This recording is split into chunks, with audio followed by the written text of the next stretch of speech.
Kung natatandaan mo pag nakikisabay ka sa kanta na What Makes You Beautiful o sumasayaw sa Strip That Down, humanda kayo sa malungkot na balita. Wala na si Liam Payne.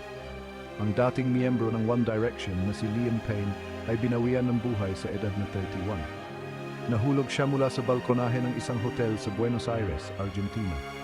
Iniimbestigahan ng mga lokal na autoridad pero ang malinaw ay nawala ng mundo ng isang pambihirang talento.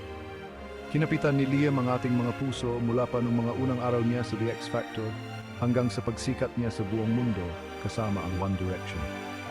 Ang mga hit tulad ng Story of My Life at ang kanyang solo work kasama na ang LP1 ay nagpakita ng kanyang hindi kapanipaniwalang talento at pagmamahal sa musika. Ngunit higit pa sa mga hit at kasikatan, si Liam ay isang tao, isang anak, isang kaibigan, isang ama.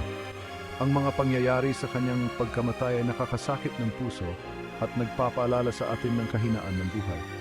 Habang inaalala natin si Liam Payne, ipagdiwang natin ang kanyang mga kontribusyon sa musika at pahalagahan ang saya na ibinahagi niya sa milyon-milyong tao sa buong mundo. Magpahinga ka sa kapayapaan, Liam. Mamimiss ka namin ng lubos.